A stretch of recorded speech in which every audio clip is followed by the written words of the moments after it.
అది ఒక మ్యూజియం. అక్కడికి పురాతన వస్తువులు చాలా వస్తుండేవి. ఆ వస్తువులపై రీసెర్చ్ చేయడానికి నిహారిక, గోపాల్ ఆ మ్యూజియంలో ఉండేవాళ్ళు. నిహారిక చాలా తెలివైంది. గోపాల్ చేసే పని ఆమె అతనికంటే ముందుగా త్వరగా పూర్తి చేస్తుంది. అలా ఉండగా ఒకరోజు వాళ్ళ డైరెక్టర్ అయిన శంకర్ నిహారికకు కాల్ చేశాడు. హలో నిహారిక, ఎక్కడున్నావు? నేనిప్పుడే మ్యూజియం దగ్గరికి వెళ్తున్నాను. ఓహో అవునా, గోపాల్కి కాల్ చేశాను. గోపాల్ కాల్ లిఫ్ట్ చేయటం లేదు, అందుకే నీకు చేశాను. మీతో ఒక ముఖ్యమైన విషయం మాట్లాడాలి. ఏంటో చెప్పండి సార్. ఏం లేదు, మీరు రేపు ఈజిప్ట్కి వెళ్లాల్సి ఉంటుంది. ఎందుకంటే అక్కడ మీరు మమ్మీపై పరిశోధనలు చేసి రిపోర్ట్స్ రాసుకురండి. ఆ విషయం గోపాల్కి కూడా చెప్పండి అంటూ కాల్ కట్ చేశాడు. నిహారిక నెమ్మదిగా నడుచుకుంటూ మ్యూజియంకి చేరుకుంది.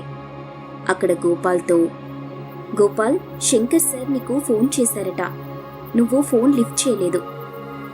నా ఫోన్ సైలెంట్లో ఉంది, అందుకే నేను చూసుకోలేదు. ఇంతకీ సార్ ఎందుకు ఫోన్ చేశారు? మనం రేపు ఈజిప్ట్కి వెళ్ళాలంట, కొత్త రిపోర్ట్స్ తయారు చేయడం కోసం. సరే, దేని మీద రీసెర్చ్ చేయాలి? ఈసారి మనం ఈజిప్ట్లో ఒక మమ్మీపై రీసెర్చ్ చేయాలి. నాకు చాలా ఎక్సైటింగ్గా ఉంది. మమ్మీని దగ్గరగా చూడటం ఇదే మొదటిసారి అవుతుందనుకుంటా అని ఇద్దరూ మాట్లాడుకున్నారు. ఆ తరువాత రోజే ఈజిప్ట్ ప్రయాణమయ్యారు. పిరమిడ్స్ ఎక్కడ ఉన్నాయో కనుక్కొని అక్కడికి చేరుకున్నారు.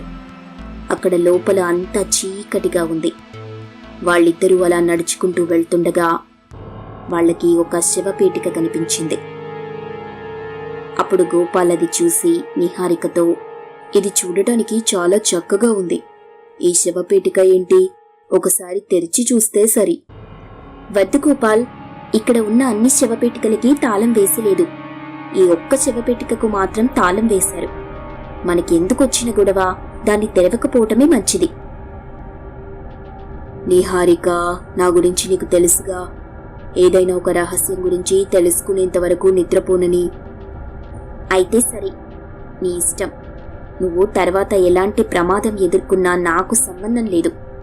నాకెందుకో ఆ పెట్టెలో ఏదో రహస్యం ఉందని అనిపిస్తోంది. ఓహో, అయితే ఇంకేం?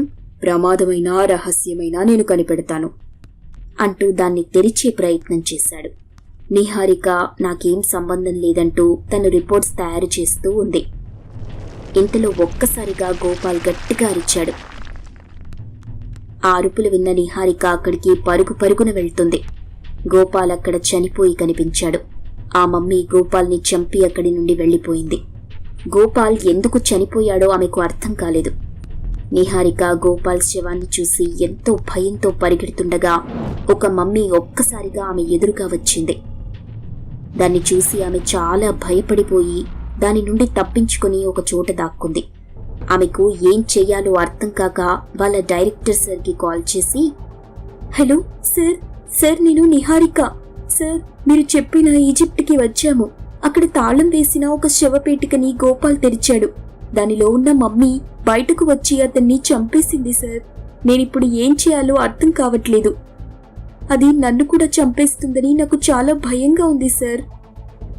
అసలు మీరు అలాంటి పనెందుకు చేశారు? మీ పనేదో మీరు చూసుకోకుండా. సరే, జరిగిందేదో జరిగిపోయింది, నువ్వేం భయపడకు. ఆ మమ్మీని కంట్రోల్ చేసే మంత్రం నాకు తెలుసు. దాన్ని నీకు చెప్తాను. నువ్వు మమ్మీ ఎదురుగా ఆ మంత్రాన్ని జపించి ఆ శవపేటికలోకి తిరిగి దాన్ని పంపించు అని ఒక మంత్రాన్ని ఆమెకి చెప్పాడు.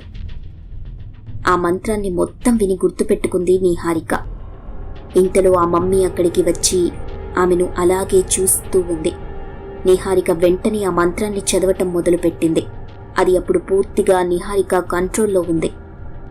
ఆమె ఏది చెబితే అది చేస్తోంది. నిహారిక దానితో, నేను చెప్పినట్టుగా చెయ్యి, నువ్వు వెళ్ళి ఆ శివపేటికలో ఉండు అని చెప్పింది. వెంటనే ఆ మమ్మీ ఆమె చెప్పినట్టుగా ఆ శివపేటికలోకి వెళ్ళింది. అప్పుడు నిహారిక వెంటనే ఆ శివపేటికకి తాళం వేసింది. ఆమె వెంటనే పరిగెత్తుకుంటూ ఆ పిరమిడ్ నుండి బయటకొచ్చింది.